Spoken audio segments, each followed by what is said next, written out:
महाराष्ट्र और झारखंड दोनों ही चुनावी राज्य हैं और सभी स्टार प्रचारक पहुंच रहे हैं जनता के बीच अपनी योजनाओं को गिनाने। इसी कड़ी में योगी आदित्यनाथ झारखंड पहुंचे। क्या कुछ उन्होंने कहा, सुनवाते हैं आपको।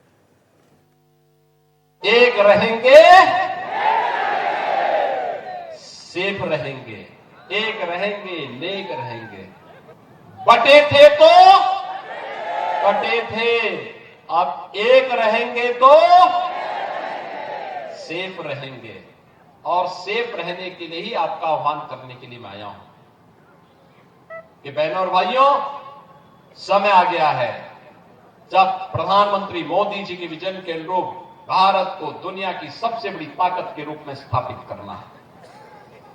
सबसे बड़ी ताकत के रूप में भारत को स्थापित करना है, लेकिन उसके लिए एक भारत चाहिए, एक भारत और श्रेष्ठ भारत। भारत श्रेष्ठ तब बनेगा जब एक रहेगा। भारत सुरक्षित तब बनेगा जब एक रहेगा। भारत विकसित भारत तब बनेगा जब एक रहेगा।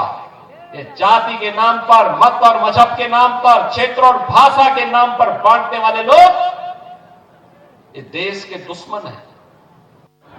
बहनों और भाइयों, एक और हमारा देश भारत प्रधानमंत्री मोदी जी के नेतृत्व में एक भारत श्रेष्ठ भारत बनने की ओर अग्रसर है। मोदी जी के नेतृत्व में सुरक्षित भारत है तो समृद्धि की ओर भी अग्रसर हो रहा है। गरीब कल्याणकारी योजनाओं के माध्यम से सुशासन का लाभ गांव, गरीब, किसान, नौजवान और समाज के प्रत्येक तबके को प्राप्त हो रहा है। विकास और विरासत का अद्भुत संगम एक और प्रधानमंत्री मोदी जी के नेतृत्व में देश के अंदर देखने को मिल रहा है। जिला पलामू। लेकिन दूसरी ओर वह विकास, वह सुशासन, वह समृद्धि, वह सुरक्षा झारखंड के बॉर्डर में आकर के अटक करके रह जाती है। कारण है यहां पर जो सरकार कार्य कर रही है उसके एजेंडे में विकास नहीं है। बेटी की सुरक्षा पर सेंध लगाने वाले के लिए भी पहले से ही घोषणा होती है कि अगर बेटी की सुरक्षा के साथ सेंध लगाया, लव जिहाद के नाम पर उसको धोखा दिया, तो मान करके चलो कि अगले चौराहे पर यमराज टिकट काटने के लिए बैठा होगा। बहनों और भाइयों, झारखंड के अंदर बेटी, रोटी और माटी तीनों की सुरक्षा करने के लिए भारतीय जनता पार्टी के पक्ष में आपका आह्वान करने के लिए आज मैं आपके बीच आया हूं। आज खनन माफिया यहां हावी है, आज यहां पे भू माफिया हावी है, आज यहां पे पशु माफिया हावी है, वन माफिया हावी है, गरीबों की जमीनों पर कोई भी कब्जा कर लेता है, बेटी और बहन की इज्जत के साथ कोई भी खिलवाड़ कर लेता है।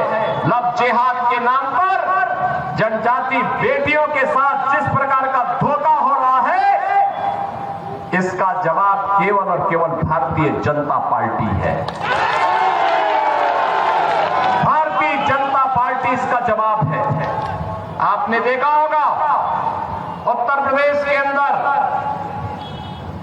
माफिया जितने भी हैं, जितने दुर्दांत माफिया थे, ये सब जहन्नुम की यात्रा में जा चुके हैं। जन्नत तो नहीं मिलना उनको, लेकिन जहन्नुम में पहुंचाने का काम जरूर हो गया है। बहनों और भाइयों,